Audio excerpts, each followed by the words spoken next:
everybody and welcome to my December wrap-up. So, get this, I read 20 books in December. 20.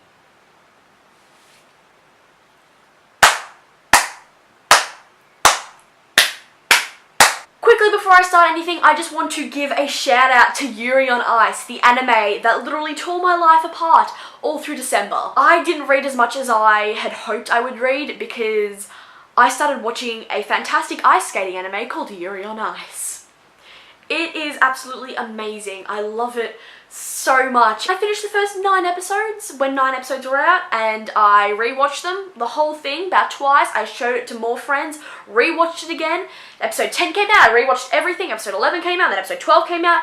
It was ridiculous how much I marathoned this over and over and over again. All 12 episodes I've watched, God, at least 20 times. I love this so much, and anime is my guilty pleasure. It honestly is, and I feel so weird saying that because anime always has such a negative stigma around it, but I absolutely adored Yuri on Ice. I just fucking love it. I highly recommend it to everyone. It is fantastic. Okay, I need to be totally honest with you though. Some of them weren't exactly books. Yeah. The first book I read was Landline by Rainbow Rowell, and I gave this 3 out of 5 stars. I'm starting to think that maybe Rainbow Rowell isn't for me. I honestly did not like Eleanor and Park, and that is a very unpopular opinion. Fangirl was good. Why is the light suddenly disappearing? Wait. Nailed it. And this one I just didn't really like at all. I mean, the story was okay. It got good towards the end, but that was it. It was so slow, and it was, I don't know. So I think this was going to be the last book I ever read by Rainbow Rowell, and that's really sad because apparently she's a fantastic author, and I did like Fangirl, I just didn't like this one or any of her other books. The next book I read was This Savage Song by Victoria Schwab, and I gave this one 4 out of 5 stars. I fucking adored this book. I adored it, honestly. The only reason it lost a star is because sometimes it got a little slow, and it's just a little slow. But I love the characters, I love the plot, I love the monsters, and I love that friendship that Kate and August kind of developed, and that, like, the really uneasy trust that, you know, was between them. I don't know why, but I just really, really like that. Also, can I just say, they had way too much chemistry to remain platonic. Like, I'm all for a platonic relationship between a girl and a guy. Like, that's normally what I prefer sometimes. But, oh my god, reading it, I thought they were going to end up together because I was like, they've got way too much chemistry for it to be platonic, like way too much chemistry. So that maybe just being me, like I probably was looking too far into it. The next book I read was Graffiti Moon by Kath Crowley, and I gave this one 3.5 out of 5 stars. This book was so uniquely Australian, and I have to love it for that alone. Like, reading it, I knew exactly where everything was. I knew their accents, I knew what their appearance would be, I knew where everything was in this book because it was set in my suburb, which is really cool. But the only thing I didn't really like about this book is that it was, I don't know, very willy-nilly on education. It is probably just me looking way too much into this, but you have one character, the love interest, who dropped out at year 10, and you have the other main character who's just like, oh, I don't really like school that much, oh, blah, blah, blah, blah. And it's their last day of year 12 and whatever. So I found, I don't know, it got better towards the end. In the end, they kind of realised how important education was and everything. But, I don't know, I just had feelings towards this book that I don't really want to say on camera. Because, like, if I have a conversation with someone, I'll tell them, and I have told friends about this book, but, yeah, I don't know, I've just got emotions surrounding this book that are very hard to discern in front of a camera. The next 2 books I read were The Kiss of Deception and The Heart of Betrayal, both by Mary E. Pearson.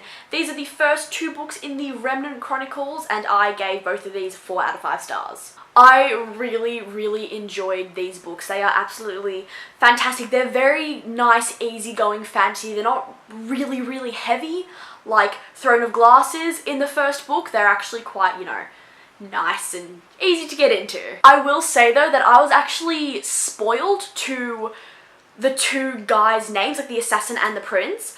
I knew that character A was the assassin and character B was the prince.